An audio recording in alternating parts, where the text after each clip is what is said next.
ورحمة الله وبركاته. وعليكم السلام ورحمة الله وبركاته. ما شاء الله، أنتم الشباب اعتماد الآباء والأمهات بعد الاعتماد على الله جل وعلا. እናንተ ወጣቶች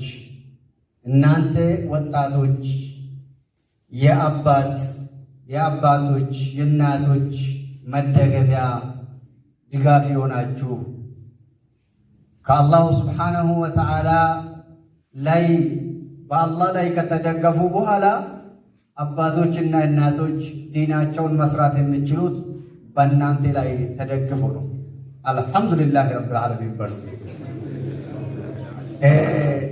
ደርገጎታ jechuun hirkoo haadhaaf abbaati.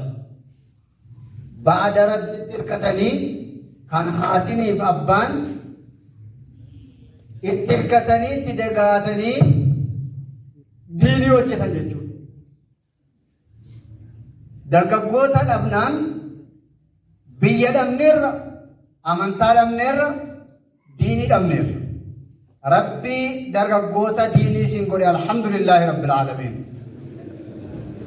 Inshaallah sagantaan kiyya waa lama qofa baay'ee isaa gabaabaadha. Sadaffaa yoo xiqqaate akka kittibaatiitti waan tokko xiqqoo si tuqetan sirraa dhaaba. Sagantaan kiyya inni jalqabaa ibtighaa'ul mar'i بعمل الدنيا ثواب الآخرة،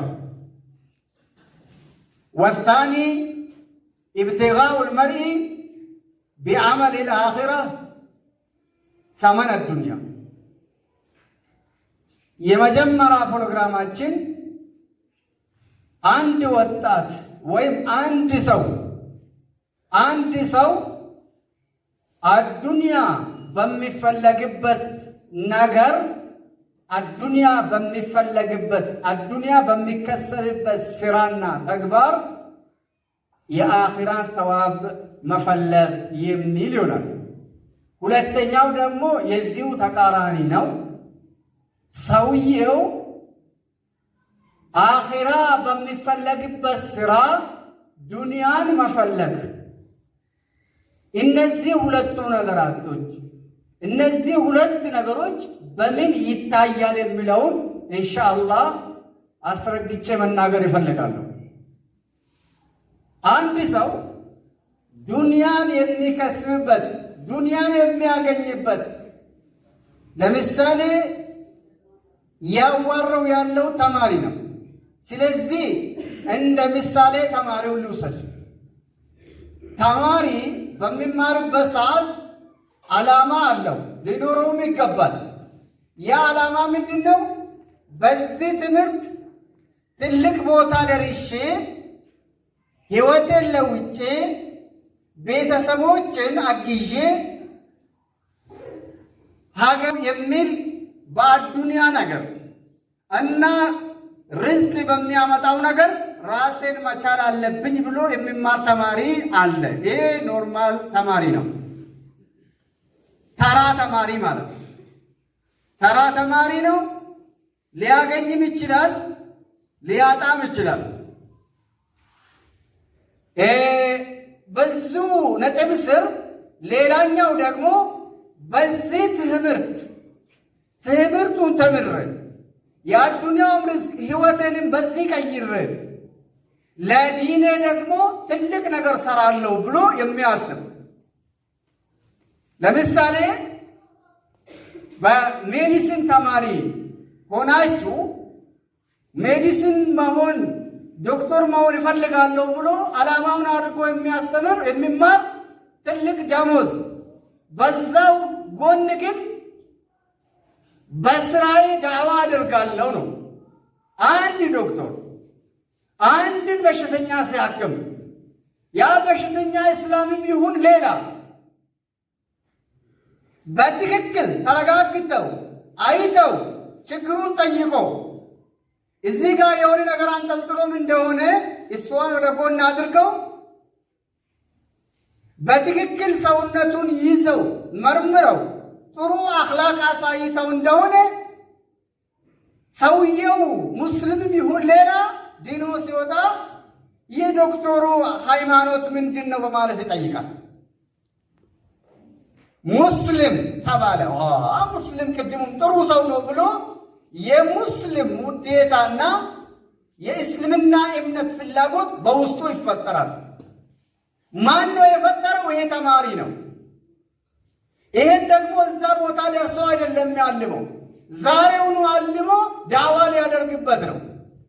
እሺ ሌላ ኢንጂነር ሆኜ ማንም በሚሰራው ክፍያ መስጂድ ሚናራ ገነባለው ሰራለው ብለው ማንም ሙስሊም ያልሆነም በሚሰራ ዋጋ ተከፍሎት ሰራለው ብሎ አንድ ተማሪ ከመሰረቱ ከኤሌሜንተሩ ከሃይ ስኩል ሲወጣ መጀመሪያ በጭንቅላቱ ይህንን ቀርጾ እንደሆነ ሲሰራ አንድ መስጂድ ሲሰራ አንድ ሚናራን በሚሰራበት ሰዓት አንድ ሙስሊም ያልሆነ ሰው ይሄ ሚናራ የ50 ዓመት የ60 ዓመት ዕድሜ አድርገው ሊሰራ ይችላል። አንተ ግን ሙስሊም በመሆኑ ለሱ የሚከፈለውና ለአንተ የሚከፈለው ተመሳሳይ ዋጋ ነው። ይሄን ሚናራ እስከ 100 ዓመት እስከ 150 ዓመት ከዛም በላይ እስከ ተቻለን ድረስ ይሰራለሁና ጥሩ ነገር ሰራለሁ በቃ የኔ ስለሆነ ብለህ ይህንም በውስጥ አስበህ የሚሰራ ከሆነ فهذه العبادة እቺ ማለት ዒባዳ ናት። በትምህርት ቤት በምታሳልፈው ሰዓትና ደቂቃ ማይክሮ ሰኮንድ ላይ የምትመነዳበት ይሆናል ማለት ነው። ለምንድን ነው የሚቀይረው? ለርዝቅ ብቻ ለሽሮ ብቻ የሚማርና የሚተጋ ለዲኑ እድገት ብሎ የሚተጋ እዚህ ጋር ልዩነቱ ምንድን ነው? የንያው ልዩነት ነው። እና ምሳሌ እንደ ዶክተር እንደ ኢንጂነር ወይም ደግሞ ሌላ የተለያየ ወንበር የሚያሽከረክሩት አሉ። የሆነ ወንበር አንዱ ከያዘ ሌላ ሰላምታ ሰላም አለይኩም ተብሎት ወአለይኩም ሰላምን የማይመልስ አይነት ይዞት እንደሆነ ያ ወንበር እርግጠኛ ነኝ ይጎዳል፣ አይጠቅምም። የሚጎዳበትን መንገድ ይጣ እንጂ ሊጎዳ ይፈልጋል። እኔ ግን እዛ ቦታ ላይ ብደርስ ፍትሃዊ መሪ ሁኜ ፍትሃዊ ጥሩ አስተዳደር ሁኜ መልካም አስተዳደር ሁኜ ሌላንም አልጎዳም፣ ሌላንም መጉዳት አይፈቀድልኝም። ሙስሊም ያልሆነውን መጉዳት አይፈቀድልኝም። ለምን? አማና ስለሆነ። አማና የምታውቁት ደግሞ እናንተ ሙስሊሞች ናችሁ፣ አውቃችሁ እስካላጠፋችሁና እስካልካዳችሁ ድረስ እና እዛ ቦታ ላይ ሆነ ምንም አትጥቀም። ለመስጂድ መሬት አትስጥ፣ ለተያዘም ካርታ አትስጥ። ብሰጥ ያው ተጠይቀ ብሰጥ ያው ጥሩ ነገር ነው፣ ተጨማሪ ቦነስ ነው። እዛ ጋር ቁጭ ብለህ ያን ወንበር ይዘ ሀገርንና የሰውን እስልምና እምነት ከሚጎዳ ወንበሩን ቢዚ ማድረግህ ብቻ ይበቃናል። ግልጽ ነው አይደል? ይፈማ አማርኛ በቃጨች አብሳጅራል ወላለ ከሰንት ተፈካል በርጩ መሰነ ቀብዴ በርጩ መሰነ